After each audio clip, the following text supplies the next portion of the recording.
Hi everyone, we are on the next topic of the chapter, that is structure of atom.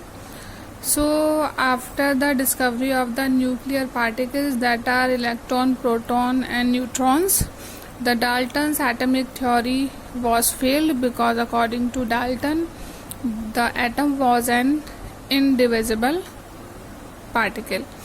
But after the discovery of these three subatomic particles, it was proved that atom also contains some subparticle in which it can be break down. Now after completion of that topic, we are on the next topic, that is Thomson model of atom. So after the discovery of electron, J.J. Thomson gave his model, which is known by the different names, and the different names were plum pudding model, raisin pudding model or a watermelon model. According to his model, he suggested that atom is a spherical structure in which positive charge are equally distributed and electrons are embedded in between the positive charges as seed are embedded or inserted inside the watermelon. So according to this proposal, this model was also known as the watermelon model. Okay, now after this model, the scientist Rutherford gave his nuclear model of atom, in which he defined the nucleus of an atom. What he did, he just passed or bombard the thin foil of gold with positively charged alpha particle. So here I draw the diagram. These are the atoms and these are the positively charged alpha particles which bombard on the thin gold foil.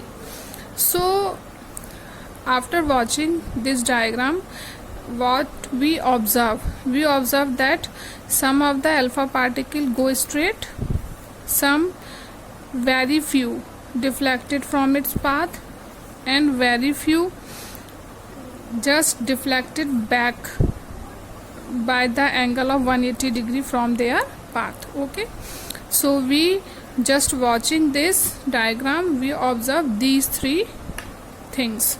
So these three statements were the result of the Rutherford model.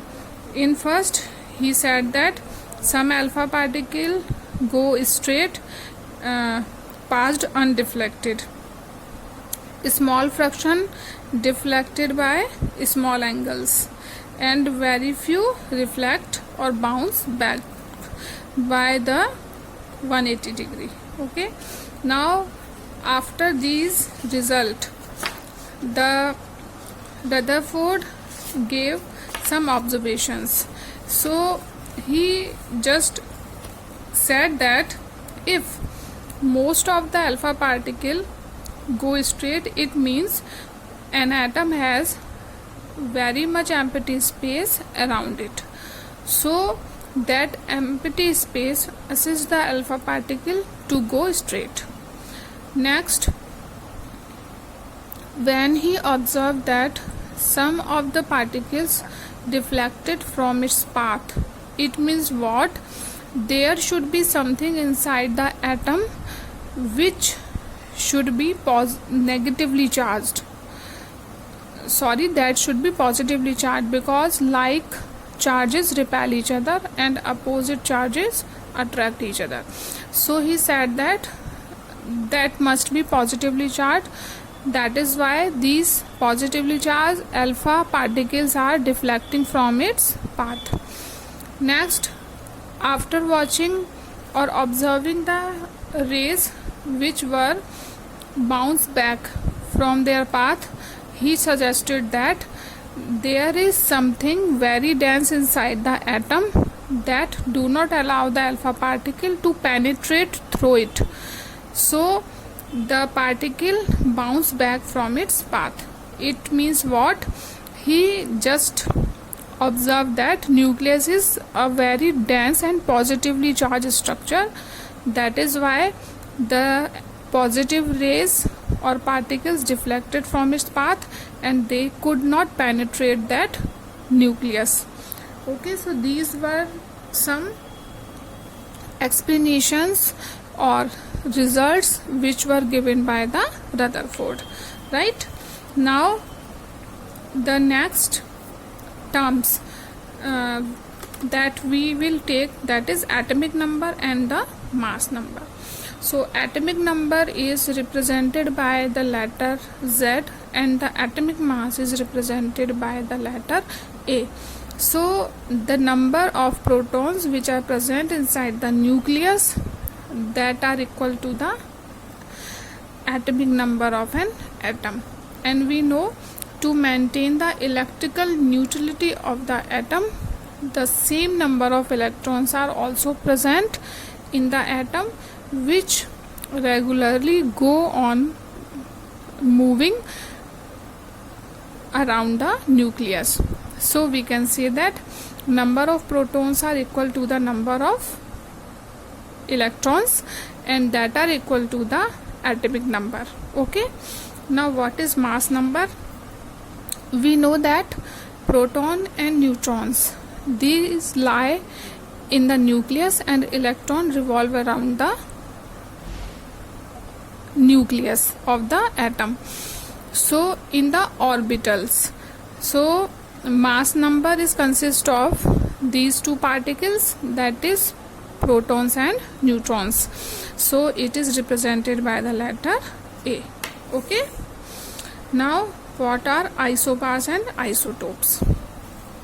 Isobars are those elements which have the same mass number, that is A, and the different atomic number. The example are carbon and nitrogen, which has different atomic number, that is 6 and 7 respectively, but they have the same mass number, that is 14. Now isotopes are just opposite to the isobars. So what is isotopes? They have the same atomic number, that is Z, but different mass number.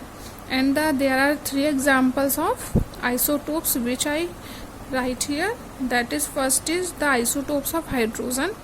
So isotopes are formed by the different number of the neutrons. So protons are present in the same number, but when the number of neutrons vary in the nucleus, they make the isotopes. So first is protium, that is 1H1, second one is deuterium, that is 1D2 or 1S2, and third one is tritium, that is 1T3 or 1H3. Okay, the next example of isotopes are the 3 isotopes of carbon, 6, carbon 12 and 13 and 14 respectively. These 2 are the radioactive isotope of carbon. And the third example of isotopes is what? That is chlorine. So same atomic number of 17, but they have different masses, that is 35 and 37. Okay, now we will go for the drawbacks of Rutherford model. So what are the drawbacks of Rutherford model? That are, according to Rutherford model, he suggested that electrons are regularly revolving in a circular path around a nucleus like this. Okay, so after this observation, according to the electromagnetic theory of physics, it is said that, or it is proved that, when any particle revolve in a circular path or move in a circular path, it is accelerated. It means it changes its speed regularly. Then if it changes or accelerated its speed, it means it must radiate some energy, and if the particle will radiate energy, it means this loss of energy will slow down the speed of electron. It means what? The electron should move in a spiral path, so as much as it will lose its energy, the speed of electron will slow down and ultimately it would be collapse with the nucleus. But really it is not like that. So what were the drawbacks? The first drawback of Rutherford model was it could not explain the stability of the atom. And the second drawback of the Rutherford was he did not explain electron in each orbit, that how many electron will go in different orbits. Okay, so these was the drawbacks of Rutherford model. I hope you understand today's topic. Thank you.